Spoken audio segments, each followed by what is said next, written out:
Well, hey, y'all. Something new up here. I'm going to have to ask Dan, who is helping us out behind the scenes. I'm sorry. We've been talking here for about 5 minutes or so. So we'll go ahead and re-rack things. Give me just a second here to do that, and we'll get started. As we move into storm season, here's something most homeowners don't realize after a storm. Roof damage isn't always obvious. Wind can lift shingles, breaking the seal. Hail can bruise them below, and flashing around chimneys and pipes can loosen without you ever knowing. That damage may not show up for months. If your area has strong wind or hail, a professional inspection will help bring you clarity before small damage turns into bigger problems. Mississippi's trusted weather experts. This is Mississippi Live Weather at 5.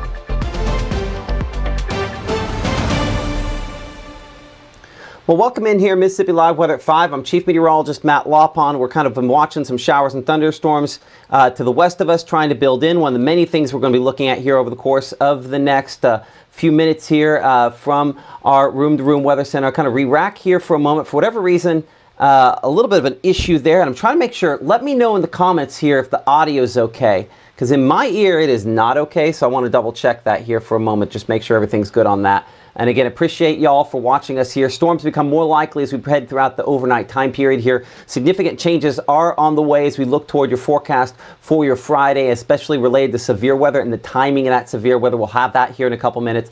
And again, our game of the week, we are looking again with our meteorologist Gabe Maynor, and debuting, at least here on Mississippi Live Weather for the first time, our Ethan Foster. They'll have updates here from our game of the week location in a couple minutes. Appreciate everyone for chiming in on that audio. Glad to hear that it's going good. Just must be one of my earpieces as far as that's concerned there. So forecast into tonight, as you can see, expecting those temperatures to not drop a whole lot. Rain coverage to increase up to 50 to 60% coverage, and we do anticipate that a few storms could be strong before we get to early tomorrow morning. We're timing out the latest on that potential and where here in a couple of minutes. Debuting a new camera here, again with our cooperation with the North Mississippi Storm Chasers. This is up in Alcorn County, south part of Alcorn County, kind of near the Hinkle area, south of Kossuth, southwest of Biggersville, kind of west of the Rienzi area is where they're at in Alcorn County. As you can see, 66 the temperature. I want you to compare that where we think the severe weather chances are less and less to where we are, where we think they are increasing. That's down in South Mississippi. A lot warmer there, right? 75 degrees, the temperature there at this time. In both cases, the measure of moisture pretty close, but that moisture will start working its way northward, increasing our chances for storms and the potential for strong storms as we go into the next 24-hour period here. Look at Mississippi Live Weather Radar at this point. We are dry at this time. We are watching our chances for storms likely to increase later on tonight. But what I want to immediately point out here is these storms are struggling out in Arkansas. That is a good thing. Projections have overdone that a little bit, and that makes me more hopeful that we're dealing with a less impressive severe weather chance as far as this is concerned. Hopefully the way that ends up playing out this evening is a sign of what continues as we head into and through the overnight hours. As we look at Futurecast here, again, for the next few hours, not expecting to see a lot that's overly heavy or strong on Mama Justice Doppler radar. As you can see on our HRRR model here, Futurecast has some thunderstorms out there into Arkansas, trying to move into the area, and a few that are a little bit heavier that do get going here 2, 3, 4 o'clock in the morning. We'll talk about what these are capable of here in a couple minutes as we kind of analyze where the most likely to produce severe weather is. But as you can see, we do expect to have rumbles overnight. This will make for a wet morning commute for many, and it's not impossible that a few of those could potentially be on the stronger end of the spectrum. But outside the studio this evening is our meteorologist, Gabe Maynor. He is at our Mississippi Live Game of the Week. And Gabe, how are things looking up there as we now take our venture into basketball here? And we'll talk to you for a moment before we kind of come on back and handle the rest of the forecast real quick. So quick talk. Yeah, Matt, well, weather is not a concern tonight as Biggersville is taking on Torrance in Biggersville. And, of course, this is for our Mississippi Live Weather Game of the Week. Right now, JV is playing currently in the fourth quarter, and that's for now. That's a knockdown three. Biggersville currently at 18, but Torrance definitely taking this one so far as they have 55. But this is the JV matchup. And we are awaiting that high school, the varsity matchup coming up at 7:30 tonight. So it's going to end with a good one. And of course, teams trying to come out of the tunnel too. So they're excited about getting the game going, and of course for our game of the week as well. So we appreciate you guys nominating Biggersville, and we're excited to see these highlights coming up later on tonight. Look for such back at 6 o'clock with the latest on this matchup, the final that comes out of this, and how this shapes up the Alcorn County tournament moving into the next couple of days. But Matt, I know you're tracking an active forecast over the next couple of days. Let's go ahead and take it back to the Room to Room Weather Center. But for now, live in Biggersville, meteorologist Gabe Maynard with Mississippi Live Weather.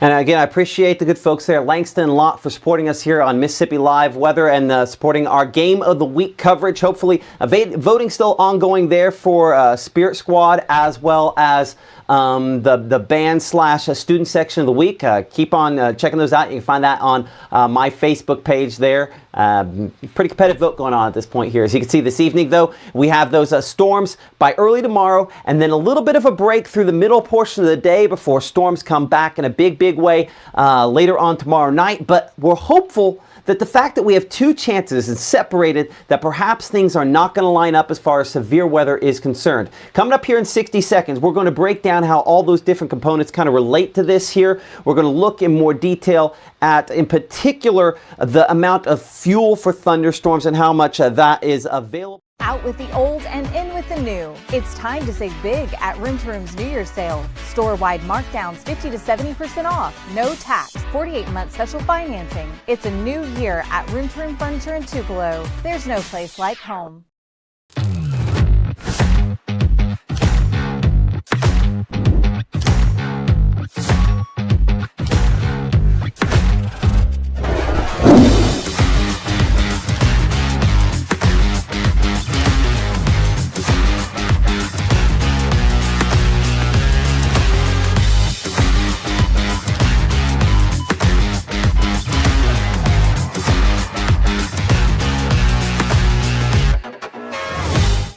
When choosing a dentist for our family, Tupelo Smiles was the answer for us.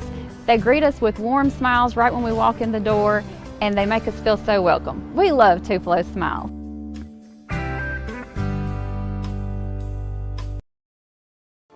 Right now, from the Room to Room Weather Center, here's Mississippi's Chief Meteorologist, Matt Lobhon.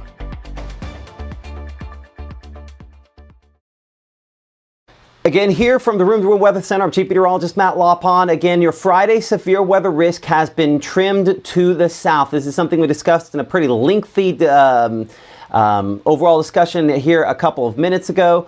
Earlier this afternoon, fairly long Facebook forecast discussion there. But at this point here, certainly looking like locations to the south are most likely to see all of the various impacts that we will see. And so that is one thing that we have adjusted here as we look at the severe weather threats. Again, confidence on tornadoes thankfully has come down a little bit more. I'm always very excited. We talk about storms and we talk about the chances increasing. But I am always most excited when we can go from, say, a yellow back to a green, which is where we're at. Now, this doesn't mean no tornado threat. It just means low tornado threat as far as tonight and tomorrow is concerned. I think it's likely most of us will not see tornadoes, and I guess that's pretty much any severe weather event, but the confidence in tornadoes remains low. Damaging winds a possibility, hail not particularly likely, and flash flooding also a possibility with this. Let's talk about those peak wind gusts, one of those things you'll see only here on Mississippi Live Weather, and over the course of the next 24 hours, when you look at the peak wind gust time, you'll notice that some of those peak wind gusts wait until early Saturday morning before they're more likely in some spots here. We look out here toward the Delta, toward Chula, back there toward Winona. That's different, right?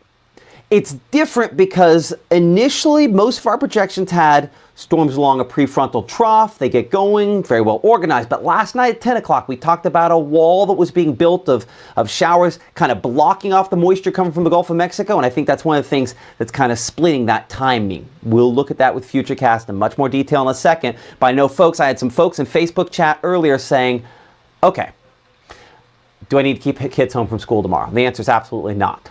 But you need to know that it's going to be wet for the morning commute, really wet. And that means that we're going to probably have to start a little earlier. and you want to make sure you're up early with us. I'll be tracking things for our meteorologist, Maggie Jo McCauley. She's off tomorrow, just a pre-scheduled thing month in advance. And so I'm going to be tracking things. We expect to have a lot of rainfall around early, somewhat of a break around midday, probably in the afternoon, fairly dry, and then tomorrow evening, tomorrow night, that chance as well. Again, appreciate IMPC for sponsoring our school day and school bus forecasts here on Mississippi Live Weather. Okay, so as we progress through the next 12 hours or so, let's watch this. Again, storm system coming in from the west. Gulf of Mexico opened up. I want you to see when things first go red, and then we'll zoom in on the spots, right? So you can see just kind of yellows and greens largely out there on kind of this wider shot, but a little more red starting to show up back there toward the Mississippi River by around 11 o'clock, and then midnight they get more organized 1 to 2 o'clock. What we're thinking, again, we have some thunderstorms down here toward Jackson, a little heavier, up close to, say, Ackerman, stretching back to Calhoun City. This line here, again, kind of a little prefrontal wave, and it is what will block off the maximum moisture return. What wave is causing that? And so that will continue to be a location where we see some isolated storms, a little heavier 4 o'clock in the morning, but you can see heaviest down here Philadelphia, closer to Crystal Springs, versus up here farther north, say Aberdeen, toward around Fulton and Russellville. Again, these will be loud. There will be lightning and thunder to go with them. And it's obviously going to be wet, but most should be non-severe and will not produce tornadoes. Here's why. Let's look at something here a little different than what we typically show. We're going to look at futurecast fuel. What I've done is I've layered on the rainfall, the precipitation on top of that here. So we're going to go all the way so you can see 2 o'clock in the morning on. I want you to show a disparity between two things here, two different spots, right? Here's where we have maximum fuel, right at the Mississippi River, right? Here is where we have the storms. These little outlines here, these lines, these are where the storms are, like one of the heavier ones there near Eupora. There is not an overlap between those two things, because when I'm looking at fuel, what I'm looking at is surface-based fuel, meaning for air to start at the surface and then be transmitted aloft, and the lifting mechanism starting at the surface, right? Well, that's not what's happening. We have a wave, kind of a mid-level wave, that's what's working to trigger these storms as opposed to them being surface-based. So the point is this. These are not going to be tornado-producing thunderstorms. You can see this entire line up here in the northern part of the state displaced. There's surface-based fuel down here. That's why there is a slightly greater chance to see tornado, in my mind, overnight, a little farther south. But from our locations, even though we're trying to bring that moisture in from the Gulf of Mexico, I think things could line up the correct way. So yes, will this be loud in Eupora at 2, 3 o'clock in the morning? Absolutely. And as necessary, we'll bring you coverage here. We'll be monitoring things on Mississippi Live Weather. By 4 o'clock in the morning, our typical new broadcast starts at 6:30 a.m. I'm covering the mornings. If something happens, I'll be on a little earlier. Ignore the fact I probably will not be in a full suit at that point in time, especially I'm just monitoring it, because ultimately I expect these storms to be non-tornado producing. And so I'm just going to, be getting ready for the day, essentially. But see how these are all ahead of the main batch of fuel? That's a sign that these are not going to be surface-based and not going to be tornado-producing thunderstorms. Yeah, they're going to be loud, but there's a displacement between those two. So again, the headline is this. These will be what we call elevated storms, meaning they form above the boundary layer, meaning they're not tornado-producing. Hopefully we're crystal clear on that one, on the early part of tomorrow morning. Disruptive, yes. So severe weather risk, here's where we have it. Again, limited risk. And while this says Thursday, while it says today, this goes till basically dawn tomorrow morning. Hence what I just showed you a moment ago there. And in particular, when we look at the tornado risk, you can see that's primarily still back to the west, thinking that the only way that probably happens is if there ends up, for whatever reason, being just enough fuel late this evening. Again, high impact if something like that happens, but very low confidence that that's the way this plays out. So low temperatures, somewhere in the neighborhood of the mid-60s, about 63 in Tupelo, 65 degrees in Greenwood, 63 there in Grenada. Again, normal this time of year is 34, so way above normal. And I'm going to take a moment here to once again say this. Overnight storms are scary. I absolutely get it. But make sure you have weather call, and then there's nothing to worry about, right? It'll call you if something bad's happening. The Mississippi Live Weather app works as well, but weather call, I think, in my personal opinion, is best. And I do mention the Mississippi Live Weather app. We do show this quite often. Again, build your armor. Weather call is one leg of that. But you want to make sure you have Mississippi Live Weather app, Code Red, NWS Weather Radio, all different ways. There are a number of other apps out there that are great, but you want everything to go off at once to wake you up and say something has gone wrong and Matt was wrong and here we are with tornadoes, right? So these are ways, again, I certainly recommend our apps. They are fast, they are accurate, but like anything, do not disturb can knock them out. So hopefully that's not the way of this, and hopefully there's no issues with that. So again, now as we look at the potential there, again, for more active weather, the tornado risk, as we talked about a little bit ago, really southern portion of the area. I'm going to go and clear this back off here, bring it back to kind of our standard shot here for a moment. As we do that again, we are, again, mostly too far north to have major significant impacts as far as tornadoes are concerned related to this on Friday, and here's why. As you see Futurecast, lots of showers and thunderstorms out there to begin the day, and the positioning may be a little bit different than what we were looking at a moment ago there. We're switching between different projections based on the most accurate that we have at this point, but this is all just rainfall and non-severe weather stuff for the most part. Again, not impossible to have a couple strong wind gusts, a rogue hailstone, but these are mostly below severe limits, unless something changes. And we'll be monitoring things just in case. Certainly I'll be on at 10 o'clock tonight with updates on that potential there. And as we go through midday, the majority of the activity is down south. Is that different than last night? Yes.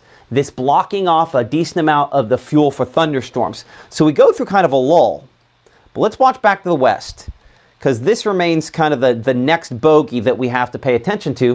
Whatever's going on back here in Texas, there's a little wave back here moving through the jet stream. As we talked about, what we call subtropical jet has little waves coming through it, and one of those is going to kick on through, and that's what helps to kind of re-energize the atmosphere and bring some more thunderstorms as we go toward your Friday afternoon. As you can see down here toward Alexandria, Louisiana, where our folks at Cenlaw Weather are watching things, that's a pretty decent chance to have a couple storms that could be strong to severe down there moving closer to us by that point in time as well. Eventually, could they get up here? Not an impossibility. So as far as highs go tomorrow, somewhere in the low 70s. If we're able to see more sunshine, a little more moisture return, our chances for severe weather increase. But as you can see, just looking at the model there, pretty strong reduction in the overall coverage of storms. We'll have updates at 10, but that's a positive thing. Now, as we go into the evening, storm coverage is expected to increase once again. And again, we're looking back toward Louisiana. That's where these storms are. And they're on a path there that take them more east than north, right? More Jackson, more Canton, maybe Kosciuszko, maybe Louisville, maybe Starkville. But the thing to keep in mind is that this warm front we have up here, wherever this lands, very close to that, there'll be a severe weather risk. We expect it. Again, I think it might be plotted on here a little too far north. I could argue a little farther south than what this indicates. But in all likelihood, this kind of lines up in a way where we're going to probably still have some stronger thunderstorms south of the Golden Triangle. But I don't think you have to be a meteorologist to say that looks a lot better than what we looked at last night here. And then while we continue to have a lot of showers and thunderstorms around in the overnight hours leading the early morning on Saturday, some of the strongest winds we get out of this whole thing could be as this front moves in and even without thunderstorms, because we do sometimes get what we call pressure gradient winds. And essentially, that's just the cooler and drier air kind of sweeping back and around the back side of this into the area.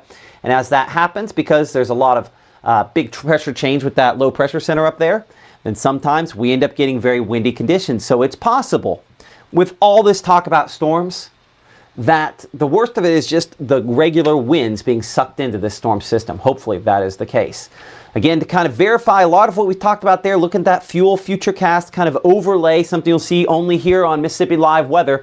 Again, the majority of the fuel down here at the coast, a very limited amount up in the north part of Mississippi. I'm in particular looking at Friday night here because, again, during the day there's just not a lot of activity that's significant, but I think it's very clear cut. Your eye is drawn down here closer to the coast.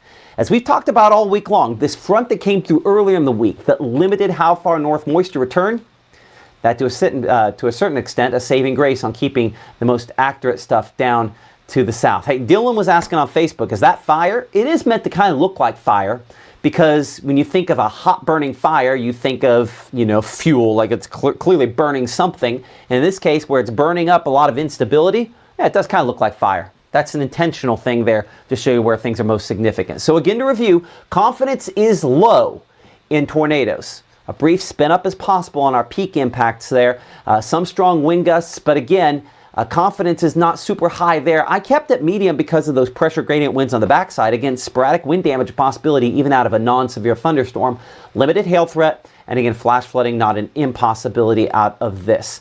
As we check out those low temperatures Saturday morning, they are dropping. We're going low 50s to 60s again, where the front moves through latest. Those temperatures the warmest and very warm for this time of year, 20 degrees above our normal. Going into your Saturday here as we watch this front kind of moving to the east and moving out of here, some lighter showers kind of on the backside, and then it's just cooler air spreading in and then clearing us on out into Saturday. So really, we have those chances on Friday, really that start late tonight and obviously extend through your day on Friday as well. High temperatures into the upper 60s and in the 50s. This should tell you something here. If we were only 50s, low 50s for lows, and it shows then high temperatures, mid 50s, that's a lot cooler air. It's going to stunt the warm up in most locations and keep us a bit cooler than we've been the last couple days as we go into this upcoming weekend forecast. So here's a look at your Mississippi Live weather, 7-day forecast here. We're at 70% on that rain coverage on your Friday. Again, thunderstorms possible early in the morning, some rumbles. I'll be watching things starting 6:30, 7:30 a.m. and earlier if necessary. And then as we go into your Saturday, rain coverage around 30% there, 63 that temperature, and then we're 45 Sunday, 48 as we look toward Monday. So much cooler as we go into the forecast through next week. Again, a reminder, our next live broadcast will be coming up here at 6 p.m. from the Room to Room Weather Center. We're going to look at a few things. We're going to look at that exclusive strike model and where it's placing, again, some of the storm chances, but in particular, the triple threat, which analyzes the wind damage as well as the impacts for rotation and hail, all in one graphic, hopefully pretty easy to understand. We'll have that coming up at 6 o'clock where it's placing our peak threats as we break down your complete forecast. Appreciate y'all for supporting us here on Mississippi Live Weather. We'll see you at 6.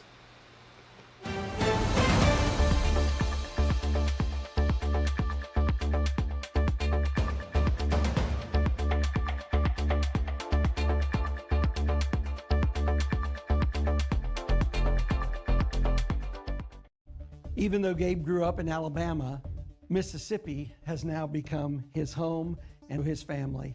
And one thing about Gabe is he keeps his family safe.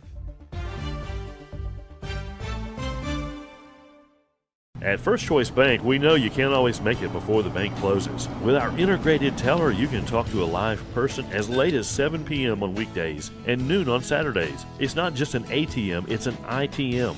First Choice Bank, your choice for banking.